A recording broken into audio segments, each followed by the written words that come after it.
First సినిమానే ఒక beautiful cinema తీసిండు. 3 నంది అవార్డులు. Best film, best director, best screen play. Such a beautiful concept, beautiful movie. అసలు songs అయితే గోల్డ్.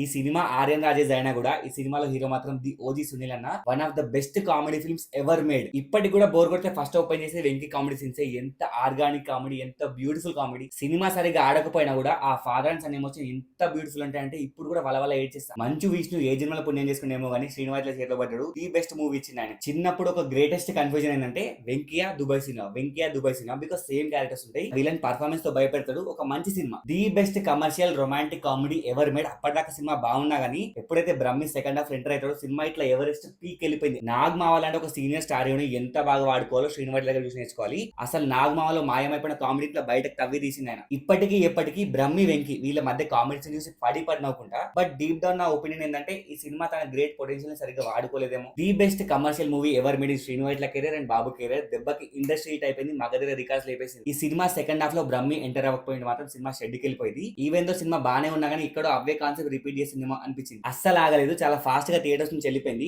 దూకుడు రీమేక్ అని చెప్పి ఇంకా బాగా ఆడేదేమో. సినిమానా సీరియల్ అనే లెవెల్లో ఎమోషన్స్ మొత్తం పడిపోయినాయి. అసలు విలన్ ట్రాక్ అయితే పరమ చెత్త ట్రాక్. బట్ ఇన్ని బొక్కలు ఉన్నా కానీ నాకు మాత్రం ఈ మూవీలో Charan comedy timing was peak. నాకు చాలా ఇష్టం. అయిపోయింది శ్రీనివాట్ల పతనం ప్రారంభం అయిపోయింది. ఎంత పరమ చెత్త సినిమా, పరమ చెత్త రైటింగ్. రవణ శ్రీనివాట్ల ఈ గ్రేట్ కాంబినేషన్ ఇమేజ్ డామేజ్ చేసిన ఒక పరమ చెత్త సినిమా, రాడ్ సినిమా, రోత సినిమా. ఇంకా వెన్నెల కిషోర్ కామెడీ కొంచెం పక్కన పెడితే మిగతా సినిమా అంతా రాడ్ రంబోలా. అసలు ఆమె హీరోయిన్ లేదంటే ప్రాస్టిట్యూట్. అన్ని క్లీవే షాట్స్ ఎందుకని నాకు అర్థం కాదు. మీ అందరికీ తెలిసిన ఆల్మోస్ట్ అన్ని కామెంట్స్ రిప్లై ఇస్తా అని చెప్పి సో నెక్స్ట్ వీడియో ఎవరి పని కింద కామెంట్ చేసేద్దాం. And please do subscribe to movie మంచి.